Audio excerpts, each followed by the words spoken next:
Welcome to She Rebel Radio, a community-driven podcast dedicated to supporting women to unlearn conventional rules and create businesses of significance. Each season, She Rebel Radio brings you insights and advice from noteworthy women entrepreneurs who strive to create more meaning, impact, and purpose. This episode is sponsored by Coast to Capital. Now here is your host, Lulu Minns. Welcome to Season 2 of She Rebel Radio, where we're focusing on creating, leveraging and leading businesses of significance. To celebrate International Women's Day, we have 4 special episodes for you, all sponsored by Coast to Capital, who provide leadership, investment and business support to increase productivity and generate sustainable and inclusive growth.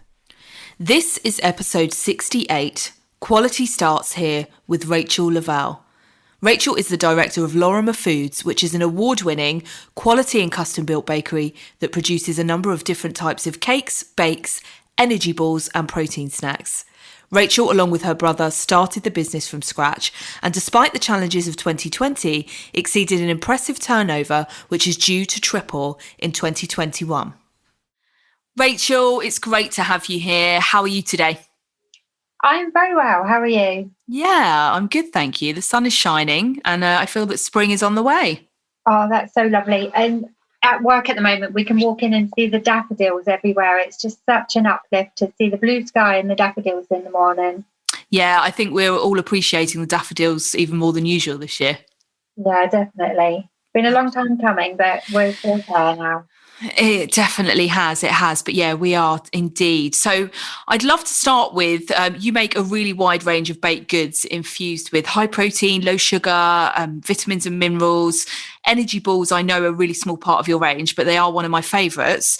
So I'd love to know, what are some of your best bakes and flavours that you create here? Well, I do love the energy balls as well. This week we've been making balls infused with CBD. Ooh. So that they've actually got a lovely flavour to them, but then you've got the enhanced benefit of the CBD. So they're quite good. If I've had a stressful day, I might go and grab one of those. Yeah. But my actual favourite at the moment is we're just about to launch it, and it's a collagen bar, and that's quite a new ingredient for us to use. And It's got a really nice creamy biscuit base. And then sort of a Rice Krispie middle topped with chocolate. So you can put anything with chocolate, I love. But that's actually my favourite at the moment because it's a new type of product for us. And I love the thought that I'm actually doing something for my skin and my hair as well. So I was going to say, what are the benefits of collagen there? I was thinking skin and hair. So it mostly is. I mean, it's skin elasticity. I mean, our body needs collagen, and this is quite a new thing to be able to introduce it into food and take it sort of inside the body out. So there's been quite a lot of research on it recently, and trying to get it into food was really interesting to us because that's the type of thing that we're always looking to try. And to be able to use it and get it into a product that tastes really good and have those benefits, I think people will enjoy it. And I certainly am enjoying it at the moment because I'm the taste tester.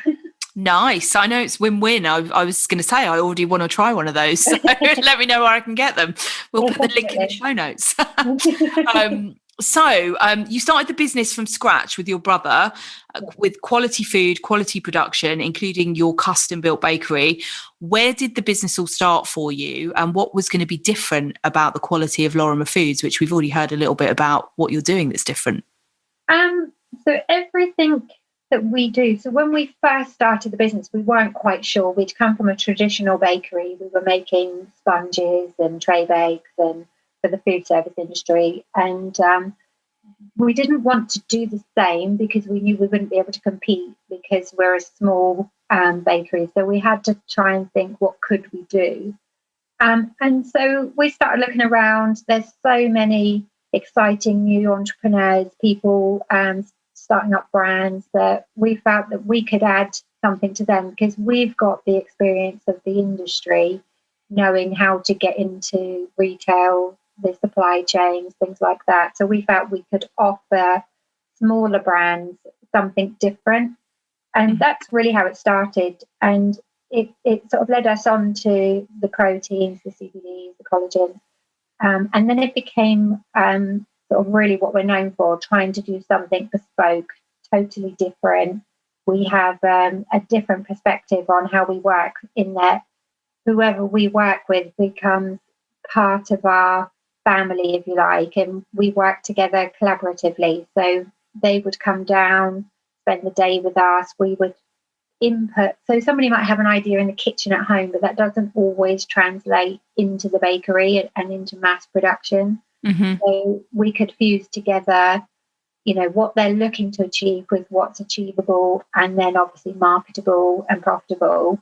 So it sort of became our niche, if you like, that we could work with smaller people to smaller brands and help them grow. And through helping them grow, that's helped us grow. So we're very much working in collaboration to grow together. We've all got the same mindsets and plans for our futures. We want to grow our business, they want to grow their business, and what can we do together to make that happen?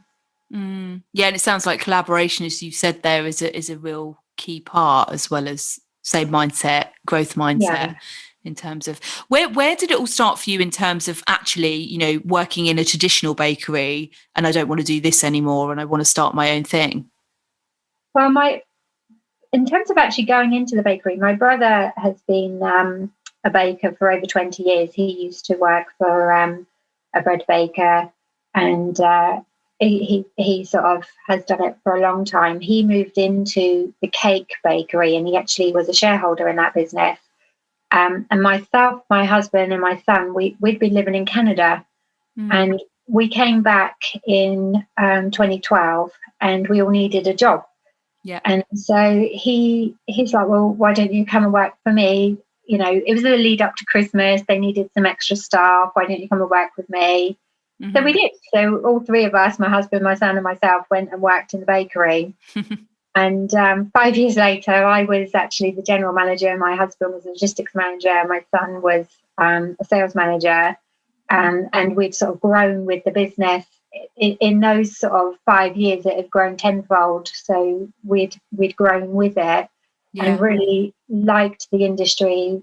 Sort of really got into that the type of business that it was. I'd never been in manufacturing before. I'd always worked in either retail or in an office environment. So being in manufacturing for the first time, I found it really interesting. Every day is different, so challenging, and it really sort of resonated.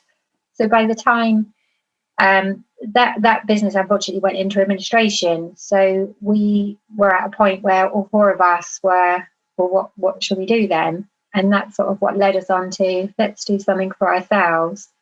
So we sort of, it's something we'd always wanted to do, a project together. And this just, the timing just felt right. It was like, okay, well, we're all going to be looking for a job. Why not? Let's do something together. So that's what we did.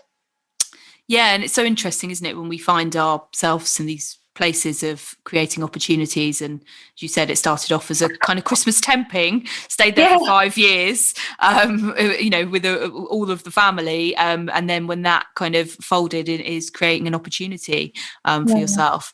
Having siblings myself, and knowing the support and sometimes challenge we siblings can bring to one another. How does it work as a sibling team? What have you both learnt about yourself along the way of starting Loroma Foods in the group? It does work really well. We're very similar in that we have the same drive, we have the same wants for the business. We usually agree on what we want to do, next steps, projects, people we want to work with. So we're very similar from that point of view, but we're also very different in what we do in the business. So obviously Martin's the experienced baker. He's been a baker for over 20 years. I'm not a baker, although I can go in there and lend a hand.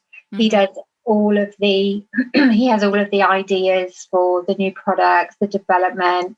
He's got a very good technical background, so if he's looking at something, he can say, actually, no, that's not right, that needs more sugar, that needs to be tweaked here, this needs a longer bake. Like all of that technical experience, he understands all of that. And that's sort of his field is the bakery. He spends all of his time in the bakery, whereas I'm a business-based person. So I've got a business background.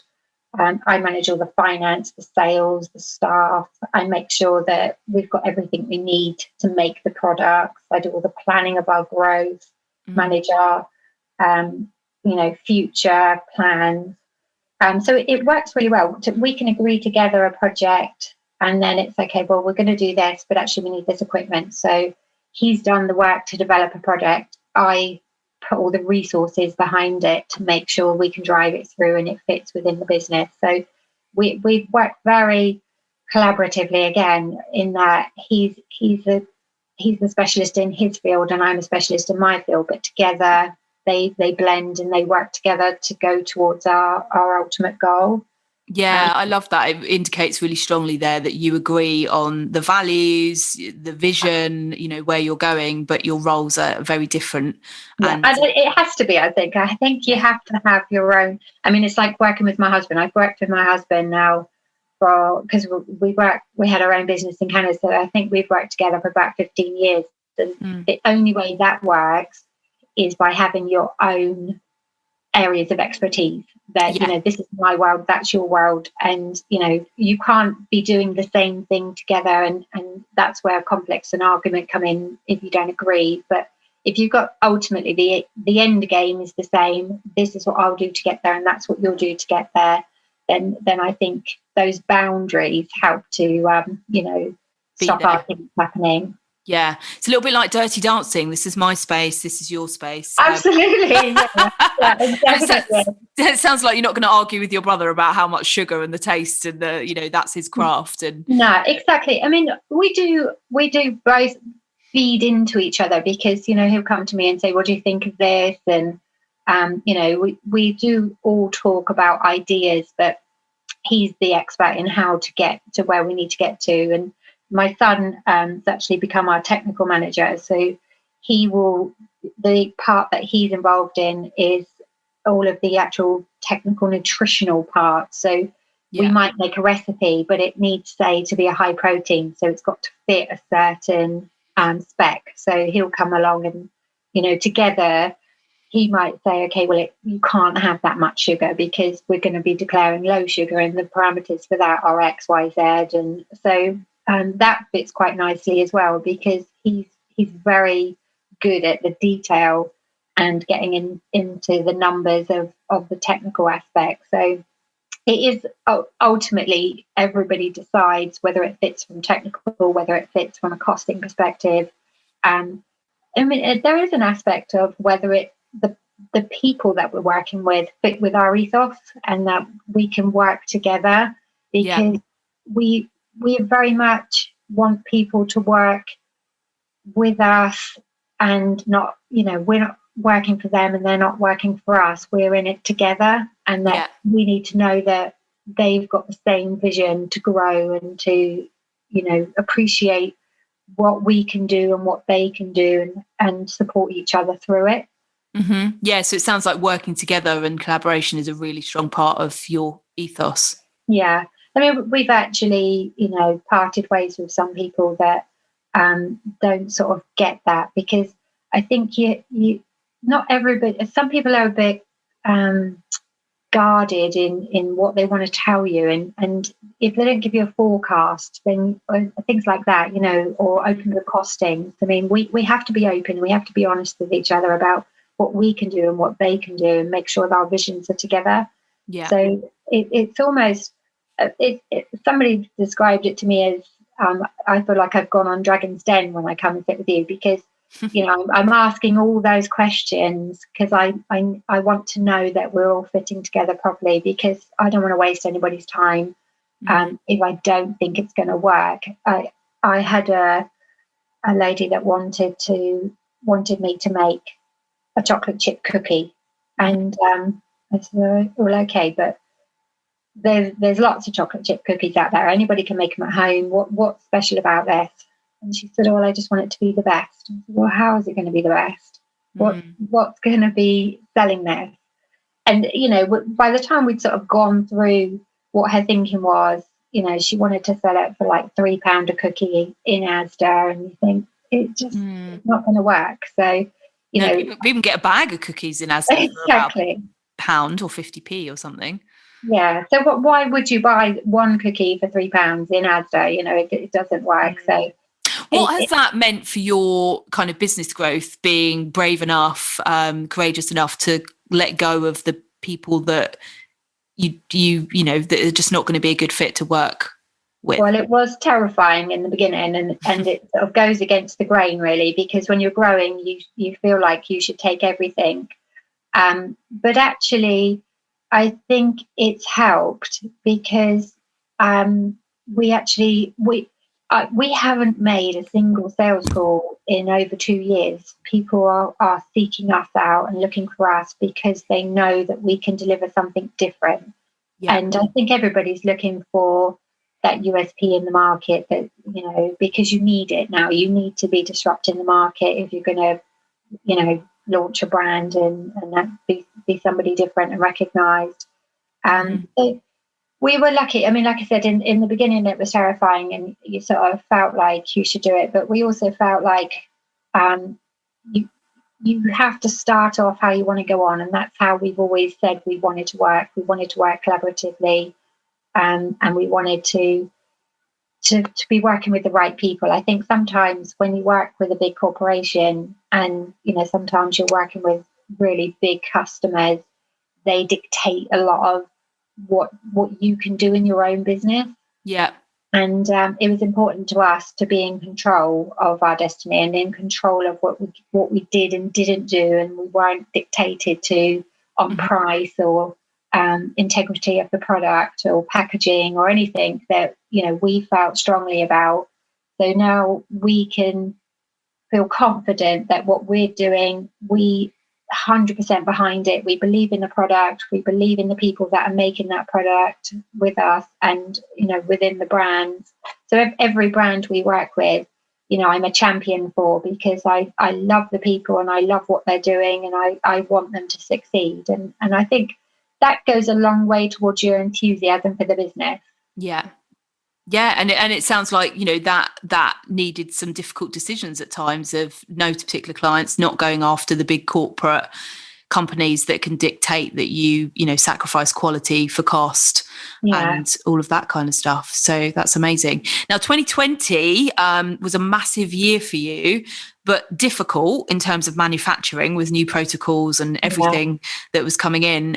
What were the biggest challenges that you faced and how did you overcome them last year? And into this year, you know, we're still there. Yeah, we're still in it.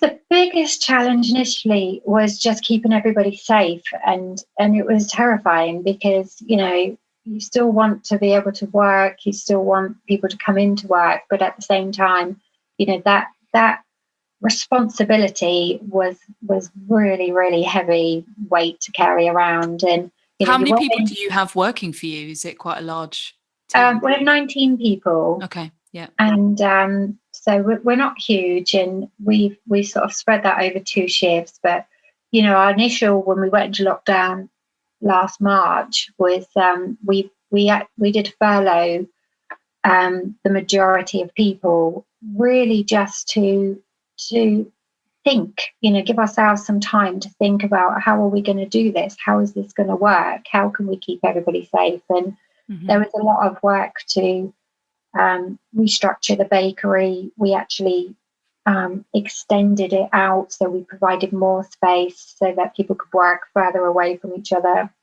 We, as well as being a family business, we have a lot of husband and wives that work for us, and like a brother and a sister-in-law, and so we have families within our family that work together. So we were quite lucky that we could zone an area and a husband and wife go and work in it, and another husband and wife work down another end. So it took us thinking about how could we do this? How can we make sure everybody's safe? But it's like you've got to watch the news all the time to make sure, you know. I was on the Gov website all the time, making sure that I was legally compliant. I was doing everything I should do there. I was following up-to-date information because the information was changing all the time and so quickly. I had to learn about furloughs and grants and bounce back loans, and all the documentation around that. So we had a huge 18-page risk assessment that we had to go through every element to make sure we were compliant in every area. Mm-hmm. So it was very, very stressful trying to make sure everybody was safe and that we were doing all of everything we could possibly do to keep people safe. And then, of course, you've got the fear. So it's the reassuring them and trying to make sure everybody, understands what's going on and feels okay to come into work. So that's sort of a mental stress of everybody's mental well-being. And the same with my customers, because my customers are worrying, are you still going to be working? Because if I don't work, they don't have a business. So I've got all the, reassuring of them.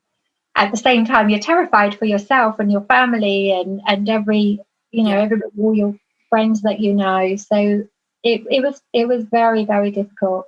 And I was, it felt like I'm trying to keep everybody safe and I had all this weight on me, but at the same time, I'm sort of trying to think about my family as well. And so with that reassuring everyone else and, paperwork and that weight on you that you've described, how did you kind of stay positive? How did you keep in the entrepreneurial mindset and, focus on the business growth alongside all of that?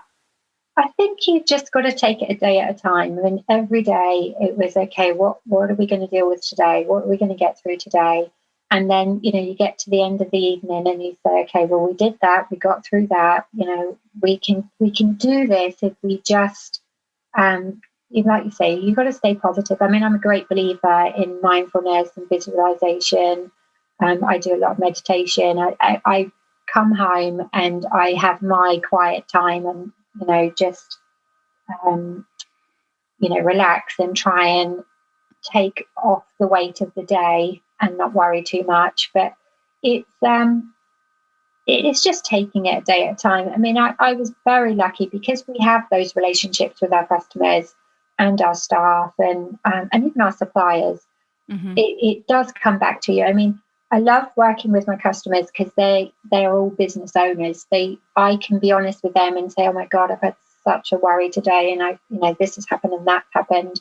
And because we have that relationship, I'm not hiding anything. I'm not trying to, and they'll come back and say, oh, you'll be okay, Rachel. We can help you. We could do this. What if we moved that? So mm-hmm.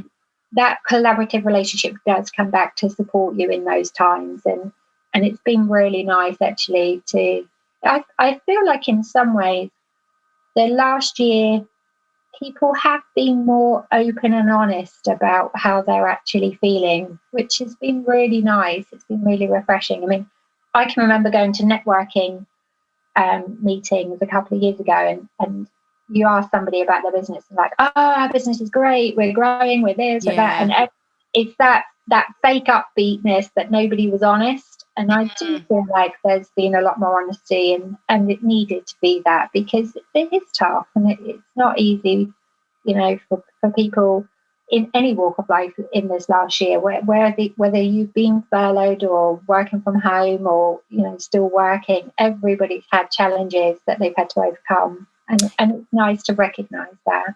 Yeah, and it's really good for people to be honest about it, as you say, in terms of that some of the more traditional networking, etc., can be, oh yeah, everything's great, and everyone's got to kind of turn up with their ego and make out that they're the best, and it's just not the reality.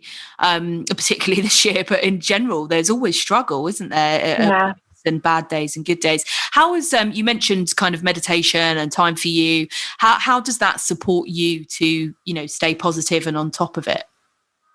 It just reframes everything. I just look at my day and I think, okay, this could have gone better. That went great, but just coming back to thinking about your day, what you're grateful for, thinking about what we're going to do tomorrow. What maybe it didn't go great today, but actually we'll do it better tomorrow. We'll learn from that because I'm a great believer in it's not a mistake. It's only a mistake if you don't learn from it. And I really believe that you can learn from anything that happens in life. You can take a positive from it. So I think if you keep that in mind and you stay positive and just download your day and sort of think, okay, well, that worked well and that didn't, but actually it doesn't matter because tomorrow is another day and we can be better tomorrow. Yeah, and creating that space to do that. I often found, practicing gratitude towards the end of the day is really powerful because you can be so focused maybe on a problem that you're trying to solve that actually there's a number of amazing things that have happened that day that you might have missed. Yeah, and just taking that time out, just taking that minute to just really, check in and go, actually, even like we were saying at the start of the interview, the sun is shining today, the daffodils are out. I work in a really beautiful location. I look out on the South Downs one way and I've got the sea the other way. So, sometimes I'll just go outside and I'll just stand outside and take a few breaths and think, in the scheme of things, we're just making a bit of cake. It's not life changing. I'm not, one of those frontline workers in the NHS that's putting my life at risk every day. I'm just making a bit of cake. There are bigger challenges for people in the world than what I'm doing. So yes, putting it into context. Yeah. What support have you needed, from others this year in terms of business and growth when you've, spent a lot of time supporting others? What support have you needed? I think the biggest support I think I've needed is knowing that I'm not in it alone. And I think, I have found that. I mean, my suppliers, cash flows obviously been a challenge this year because sales have been so up and down. And, November hit us really hard because I wasn't actually expecting us to go into a lockdown in November. You knew the March one was coming. You could sense that was coming and you couldn't prepare for it because you didn't know what that was going to entail. But the November one I wasn't expecting at all. And our sales took a 50% nosedive in November. And to work with my suppliers and to have them help me and support me, they've been amazing, actually. I've had that conversation where I've had to phone up and say, I just can't pay you today. I can next week, but and they were like, don't worry about it, Rachel. It's fine. We can wait. We want to support you. We want to work with you. And having those people around me has been a great support. But, even people sharing the knowledge of, I applied for this grant, you might be applicable for that as well. So why don't you try this? Or have you tried that? Or these people are looking for, so everybody's sharing ideas and support and what they've done. I mean, we work next door to another bakery, and so we've gone through it together, and we'll sort of socially distance outside, with a coffee and how have you found furlough? How did your staff take it? Is everybody okay? And shared experiences really helped me this year. Yeah, amazing. And how has Coast to Capital and the Natwest Accelerator Hub supported you and Loroma Foods? Coast to Capital were, when I first heard about Coast to Capital, I thought, it's another networking thing, and I don't really have the time, and I'm not really a networking kind of person. Mm-hmm. I like to sit down on a one-to-one, and I like to talk to people, obviously, but in those sort of environments where 30 businesses, and I'm just not comfortable in that setting.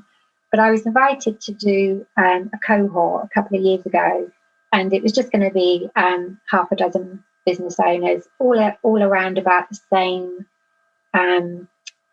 growth area as us, at the same stage as us. Yeah. And I thought actually, I'm going to do that. I'm going to do it. And all the people that I met were so amazing. And one of them's actually become an investor in our business.